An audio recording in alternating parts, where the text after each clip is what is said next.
Gladiator 2 movie review. It absolutely sucked. Total dumpster fire. Awful movie. I don't recommend that you go see it. Do not waste your time. Do not waste your money. This is the Mindset Artistry Podcast, episode number 33. I am your host, Dave DiPaolo. Thank you for joining. Thank you for joining the Mindset Movement. I'm going to do a movie review on this episode, which I have not done on this podcast ever, right? This podcast is about mindset, and I will try to throw some of those things in there. Having a winning mindset, having a good mindset, being a good person. And I went and seen the Gladiator 2 movie. Look, I love the first Gladiator, right? One of my favorite movies. So much so that I named one of my companies after it. My first company that I ever started, Maximus Internet Marketing, which is a marketing agency that I still own. I named it Maximus Internet Marketing because Maximus was the main character in the original Gladiator. I really love the original movie. It resonated with me in so many different ways. There are so many great core values in that movie. Also I am Italian, so, Roman culture, Roman history, that stuff interests me a great deal. Marcus Aurelius, I say all the time, you should read Marcus Aurelius Meditations if you haven't already. His teachings are amazing. He was another main character in the original Gladiator. So, long story short, the original movie resonated with me in so many different ways. I love the movie. Great movie, my favorite movie ever. But when I was in college, I used to put it on every damn night pretty much and go to sleep with it on. One of my good friends who was my roommate still makes fun of me till this day that Gladiator would be like blasting in my bedroom while I was sleeping and he was trying to sleep in his room. So look, I went into this with very, very, very low expectations. I knew that a movie such as the magnitude of the original Gladiator, that is hard movie to follow up, right? That's a hard movie to, make this sequel a better film. It's impossible, really. Like, that's very hard to do, right? Which also is very hard to do is to make a Denzel Washington movie suck. And they pulled that off somehow also. But that's a different story. But yeah, so I went into this with low expectations. I didn't think it was going to be great. I also just didn't think it was going to be as bad as it actually was. The storyline sucked. The whole entire film seemed very, very forced and unbelievable. And there was just a lot of different things in there. And I'm going to talk about them. So spoiler alert, if you did not see the movie yet and you don't want to listen to this, I understand. But I may save you some time. I may save you some money of going to see this, and maybe you want to watch it later and wait till it comes out on TV on one of the streaming platforms. But I wouldn't. I almost walked out, actually. I thought it was so bad that halfway through the movie I actually almost got up and left. And after finishing it, in hindsight, I probably should have, because I would have saved about an hour and a half of my life that just I could have done some other things. It was that bad to me. And again, I'm going to get into some of the reasons why. But again, let me just rewind a little bit. The original movie, like I said, had so many great values in it and such, great, the story of Maximus in it, like his character, what he stood for, what he believed in, what he fought for, like that meant a lot. And it was the reason why he did what he did, right? Like he avenged Marcus Aurelius's death. He avenged his wife and son, his wife being raped and murdered, his son being murdered. He made his way to Rome, became, one of the best gladiators, started a rebellion, basically, and listen, I know the first one, there were some parts in that, obviously, that aren't historically accurate and a little unbelievable, but be that as it may, it's still an amazing movie, and the second one just did it no justice whatsoever. So, as I'm saying here, in the original movie, what Maximus stood for, and who he was and what he fought for was such a big part of it, right? And that's what bothered me the most about the second movie, because essentially for this second movie to be made, for the storyline that they did, they had to tarnish Maximus's reputation, who he was. So they made the guy Lucius, the kid Lucius from the original movie. He's the main character in the new movie. He ends up being Lucilla's son. He becomes a gladiator. She realizes it's his son, the whole nine. Now here's the kicker. It's also Maximus's son too, which means that Lucilla had an affair with Maximus while Maximus was married and was having a kid of his own at the time, right? Because in the original movie, they're talking, she says that Lucius had met Maximus, and she's explaining to him that that's her son. He's nearly 8 years old. Well, Maximus replies, well, my son was nearly 8 years old, which means they were right at the same age, okay? Which would mean Maximus would have had to have an affair on his wife with Lucilla to have Lucius, okay? So that's what bothers me the most about this whole movie, because who Maximus was in the original movie, what he stood for, what he fought for.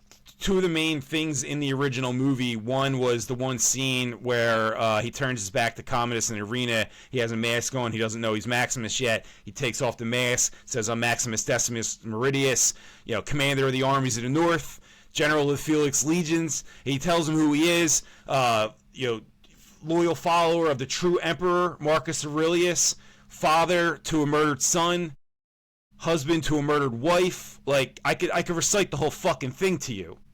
What he fought for, they spit in his face in this second movie, in my opinion, by basically saying that he cheated on his wife and had an affair with Lucilla. She has Lucius. Now, fast forward to Gladiator 2, and he finds out that Maximus is actually his father. She reveals herself, reminds him who he is, and all this other stuff, and blah, blah, blah, blah, blah, right? So that's the part that bothered me the most about the movie, because, you can't have the original movie without Maximus being who Maximus was and what he stood for and how great of a man he was and what he believed in and his great virtues that he had, and how much Marcus Aurelius, who's widely revered as one of the best Roman emperors ever, one of the best scholars ever, one of the best Stoics ever, one of the best historians ever. He was a great emperor. People loved him. He treated his people well. Again, like I said, his book, Meditations by Marcus Aurelius, you should really read that. Everything that he's saying there still applies to today. I mean, this was an extremely wise and great man. And for him to bestow his trust, as he did, on Maximus in the original movie because of who he was, it was a big deal, right? And he wasn't just doing that for anyone, because he knew his son was a piece of shit, and he knew that if Rome fell into the hands of other people that wanted to be politicians, that Rome would fall, right? Like, he had this vision of Rome that he knew could make Rome great when he gave the power back to the people. And it's really how government should be. And even in our own government, that's how it's supposed to be. But we really don't have that. These scumbags just do whatever they want also. But long story short, his vision that he had at Rome, he knew that Maximus was the only person that can fulfill that because of who he was, because of his character, because of the great man that he was, right? So then for them to just turn around and kind of just spit in his face and tarnish his legacy, and basically, make him a guy that would have had to cheat on his wife to have this kid. My big problem with that also is, that was what drove Maximus to do what he did, right? Like, there's a powerful scene where he's pulling up to his villa and he sees his wife and kid hanging there burnt. And it's all he wanted to do in the whole entire goddamn movie was to get back to his wife and kid. So when he died at the end of it, freeing Rome from Commodus, like, he really won, because he was going back to his wife and kid who he loved dearly, who he had to get his vengeance for. So then for them to turn around in the second movie and the only way that it works is for him to have had an affair basically with Lucilla because their kids were the same exact age. I mean, come on. I mean, sure, we could pull hairs here, semantics, and say maybe it was when Maximus first met his wife and he was still with Lucilla and then he left her. Bullshit, whatever. It's just the whole storyline. The whole storyline was very forced. It was very unbelievable. Like I said, I mean, Denzel Washington's by far one of the best actors ever in life. Don't get me wrong, he was good in his role, but the movie fucking sucked. So, like, to make a movie with Denzel Washington and it suck, that's hard to do, All right. And, I'll give the guy that did play Lucius credit, and even Pedro Pascal.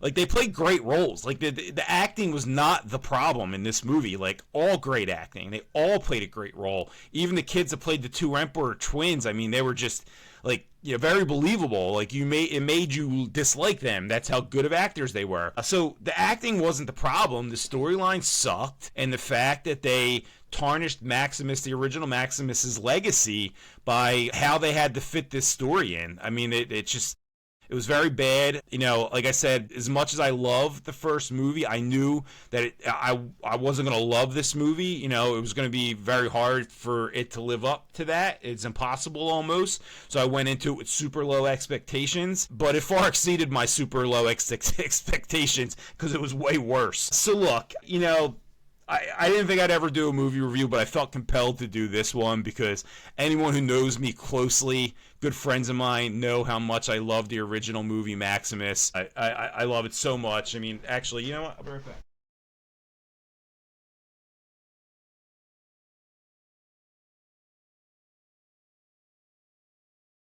I have a lot of Maximus and Gladiator stuff, so I actually have the helmet, the Maximus helmet. One of my clients gave me this years ago. Love it. So yeah, the original movie meant a lot to me. Like I said, I named my first company after it. Strength and honor, right? It's so why don't we turn this to a positive thing? Like what are two better qualities to have, right? To have great strength, and that doesn't have to mean physical strength where you're that's what you have to rely on. Mental strength, your mindset, having a great mindset, being strong, being able to endure anything, having resilience, and having honor, right? Honoring your loved ones, honoring your values, honoring yourself, having self-respect, being a good person, pushing hard to be the best person that you could possibly be, always wanting more, always wanting to win, honoring the legacy of your ancestors. I've talked about that in the past. My grandparents coming over to this country in the 20s from Italy as immigrants, working their asses off to have a better life, to give their children a good life. My parents who worked their asses off to give me a better life. I have to honor their legacy, right? Honor is a big thing. Strength and honor. That was a big thing in the original movie. They didn't honor it in the second one, I could tell you that. It wasn't good. But really, if I can close this on any kind of positive note, strength and honor are two things that everyone should excel to have and to make better in their life, and good values to live off of. Because if you do that, you will be a better person no matter what. If you keep that in the back of your mind, having strength to get through anything, having a strong mind, a strong mindset, and honoring, like I said, your loved ones, yourself. There's plenty of different things that you can honor. Living by those two core values is a great way, and that was a big part of the original movie. So let's end this on a positive note. Strength and honor. I'll see you all next week.